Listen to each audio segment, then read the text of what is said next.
جب حالات بہت کٹھن ہو گئے مکہ المکرمہ کے اور اللہ کی طرف سے ہجرت کا حکم آنے والا تھا، تو حضرت ابو بکر رضی اللہ تعالی عنہ کو حضور نے کہا کہ اے ابو بکر تیار رہنا، امر الہی کے آتے ہی ہم اس شہر کو چھوڑ دیں گے۔ اور پھر وہ وقت آیا کہ جب کفار نے حضور کے گھر کا محاصرہ کر لیا، آقا کریم علیہ السلام کو معاذ اللہ شہید کرنے کے ارادے سے ارد گرد جمع ہو گئے۔ آقا کریم علیہ السلام نے ہاتھ میں خاک پکڑی اور سورہ یاسین پڑھتے ہوئے ان کی آنکھوں میں جھونکتے ہوئے حضور گزر گئے اور انہیں پتہ بھی نہ چلا، اور وہ مکان کا محاصرہ کیے ساری رات کھڑے رہے۔ صبح بستر سے حضرت علی المرتضیٰ اٹھے، اللہ اکبر، تو آقا کریم علیہ السلام نکل گئے اور حضرت ابو بکر صدیق کے گھر تشریف لے گئے۔ اب دروازے کو دستک دینے لگے تو آواز آئی، حضور میں حاضر ہوں۔ حضرت ابو بکر صدیق تیار کھڑے تھے، تو کہا ابو بکر تم تیار ہو؟ کہا حضور آپ نے کہا نہیں تھا کہ تیار رہنا، کبھی ہجرت کا حکم آ سکتا ہے، تو میں تو اس دن سے ہی تیار رہتا ہوں کہ کب حضور آئیں اور جو فرمائیں میں وہی کروں۔ اور پھر وہاں سے لے کے حضور کو وہاں تک گئے، اور جبل سور کی چوٹی پر وہ غار ہے، اللہ اکبر، اس غار میں جانے سے قبل حضور کو باہر بیٹھنے کا کہا، عرض کی حضور ذرا میں غار کے اندر کے ماحول کا جائزہ لے لوں۔ غار کے اندر اترے، پہلے اس کو صاف کیا غار کو، پھر دیکھا جگہ جگہ سوراخ تھے، تو اپنا امامہ پھاڑ کے قمیض اتار کے اس کے ٹکڑے کر کے ان سوراخوں میں کپڑا دے دیا۔ 2 سوراخ ایک روایت کے مطابق، اور ایک روایت کے مطابق 1 سوراخ بچ گیا، اس میں اپنی ایڑی رکھ دی، اور پھر آواز دی جان عالم اندر تشریف لائیے۔ تو آقا کریم علیہ السلام غار میں چلے گئے، تو سیدنا صدیق اکبر رضی اللہ تعالی عنہ نے اپنی گود میں آپ کا سر رکھا اور حضور لیٹ گئے۔ اللہ اکبر، کیا منظر ہوگا! صدیق اکبر نے حضور کو دیکھا اور جی بھر کے دیکھا، اور ایسا دیکھا کہ کوئی اور شریک بھی نہیں تھا۔ یہ واقعہ حضرت سیدنا عمر سے روایت ہے، کتب صحاح میں ہے، اور حضرت عمر رضی اللہ تعالی عنہ یہ بات بیان کرتے ہوئے رو پڑے، اور آپ کہا کرتے تھے کہ ابو بکر یہ غار والی نیکی مجھے دے دیں اور میری ساری زندگی کی نیکیاں لے لیں۔ اللہ اکبر۔ تو حضور علیہ السلام حضرت ابو بکر صدیق کی آغوش میں ہیں۔ اب ہوا کیا کہ سانپ نے جب ہر راستہ مسدود پایا، تو خیر وہ اس راستے پہ پہنچا جہاں انسانی گوشت نظر آیا، تو سانپ نے پھر ڈنگ لگایا۔ سانپ کا ڈنگ اچانک، تو انسان تو کپ کپا کے رہ جاتا ہے، اچانک تو چیونٹی کاٹ جائے تو انسان کپ کپا کے رہ جاتا ہے، چھپکلی گر جائے اچانک تو بندہ اپنے وجود کو جو ہے وہ متوازن نہیں رکھ پاتا، تو نیچے سے سانپ اور وہ ڈنگ لگا رہا ہے۔ لیکن لفظ سنیے، یہ حضرت عمر کی روایت ہے کہ حضرت سیدنا صدیق اکبر نے اپنی ٹانگ کو جنبش نہیں آنے دی، مخافۃ ان یتنبہ رسول اللہ، اس ڈر سے کہ کہیں حضور بیدار نہ ہو جائے۔ ساری توجہ ادھر رہی، بے اختیار آنکھوں سے آنسو ڈھلک پڑے، درد کی شدت اتنی تھی، اور آنسو گرے تو حضور کے رخسار پہ۔ آقا کریم بیدار ہو گئے۔ بیدار ہوتے ہی میرے حضور نے کہا، مالک یا ابا بکر، ابو بکر کیا ہوا؟ تو یہ ہوتی ہے ہنگامی صورتحال۔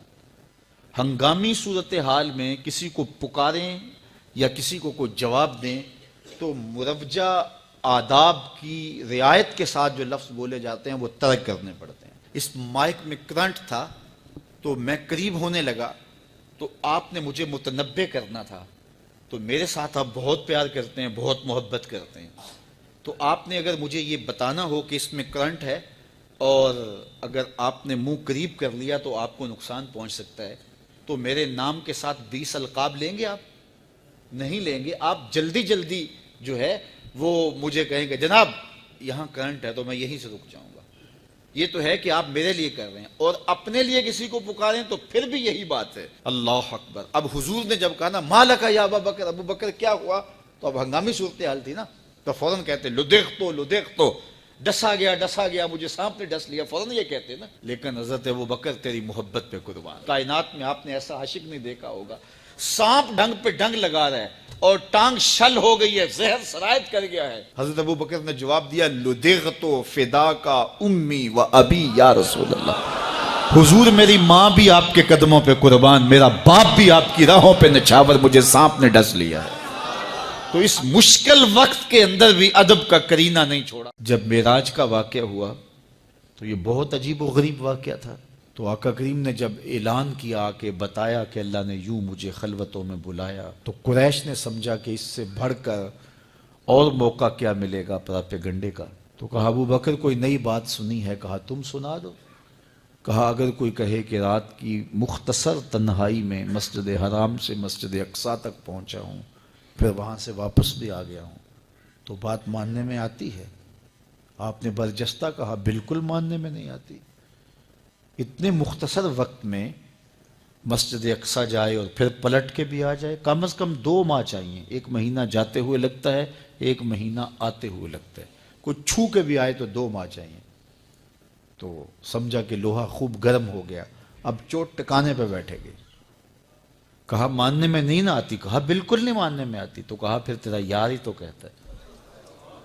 تو حضرت ابو بکر صدیق نے فرمایا وہ واقعی کہتے ہیں؟ ہاں ہاں ہاں انہی کا کہنا ہے۔ تو حضرت ابو بکر بولے لئن قالہ فقد صدق فاصدقہ، اگر انہوں نے کہا ہے تو سچ کہا ہے، میں تصدیق کرتا ہوں۔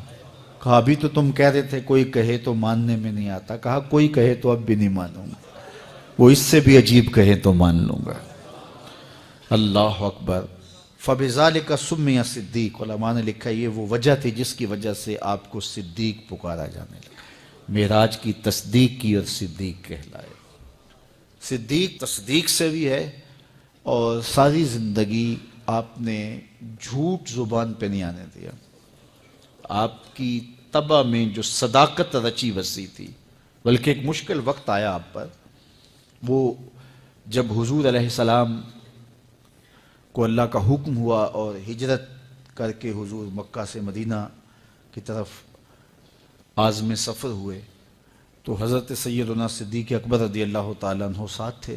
مکہ المکرمہ سے جو مدینہ المنورہ ہے وہ شمال کی جانب ہے، اور غار ثور مکہ المکرمہ سے جنوب کی سمت ہے۔ تو آقا کریم علیہ السلام نے سفر کرنا تھا مدینہ شریف کا، تو شمال کی سمت نہیں گئے بلکہ وہاں سے سفر جنوب کی جانب کیا، اور پھر وہاں سے حضور جو ہے وہ 3 دن گزارنے کے بعد مدینہ المنورہ کی جانب روانہ ہوئے۔ یہ سارے ادھر ڈھونڈتے تھکتے رہے اور حضور وہاں آرام کرتے رہے، اور 3 دن کے بعد جب ڈھونڈ کے ان کو کچھ نہ ملا تو آقا کریم وہاں سے نکلے اور سیدھا مدینہ المنورہ کی جانب عازم سفر ہوئے۔ انہوں نے 100 سرخ اونٹ حضور کی گرفتاری کے لیے انعام رکھا ہوا تھا۔ تو مختلف قبائل کے لوگ حضور کو ڈھونڈنے کے لیے نکلے تھے کہ بہت بڑا انعام ہے، 100 سرخ اونٹ ملیں گے۔ ایسے لوگ بھی تلاش کر رہے تھے جو حضور کو جانتے نہیں تھے۔ تو راستے کے اندر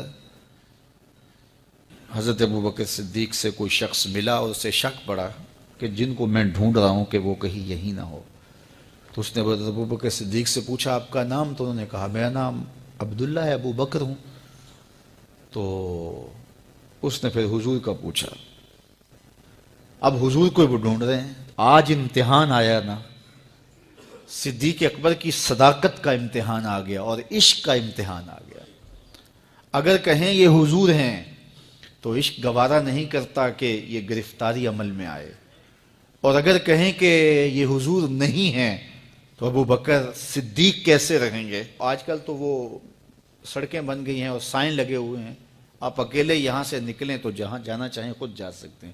اس وقت تو پہاڑی راستے ہوتے تھے، یا تو لوگ قافلوں کے ساتھ چلتے تھے، اور اگر کسی کو ہنگامی طور پہ اکیلے جانا پڑتا تو وہ گائیڈ ساتھ لیتا جو راستے بتاتا۔ اس کو عربی میں ہادی کہتے ہیں، ہادی، رہنما، گائیڈ جو راستہ بتاتا۔ تو حضرت ابو بکر صدیق سے اس نے پوچھا یہ کون ہے آپ کے ساتھ؟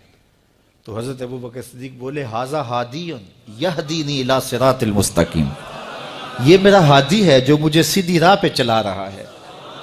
تو وہ سمجھا یہ وہ والا ہادی ہے، لیکن حضرت ابو بکر صدیق دل و قلب و نگاہ کا مرشد قرار دے۔ جب حالات بہت کٹھن ہو گئے مکہ المکرمہ کے اور اللہ کی طرف سے ہجرت کا حکم آنے والا تھا، تو حضرت ابو بکر رضی اللہ تعالی عنہ کو حضور نے کہا کہ اے ابو بکر تیار رہنا، امر الہی کے آتے ہی ہم اس شہر کو چھوڑ دیں گے۔ اور پھر وہ وقت آیا کہ جب کفار نے حضور کے گھر کا محاصرہ کر لیا، آقا کریم علیہ السلام کو معاذ اللہ شہید کرنے کے ارادے سے ارد گرد جمع ہو گئے۔ آقا کریم علیہ السلام نے ہاتھ میں خاک پکڑی اور سورہ یاسین پڑھتے ہوئے ان کی آنکھوں میں جھونکتے ہوئے حضور گزر گئے، اور انہیں پتہ بھی نہ چلا، اور وہ مکان کا محاصرہ کیے ساری رات کھڑے رہے۔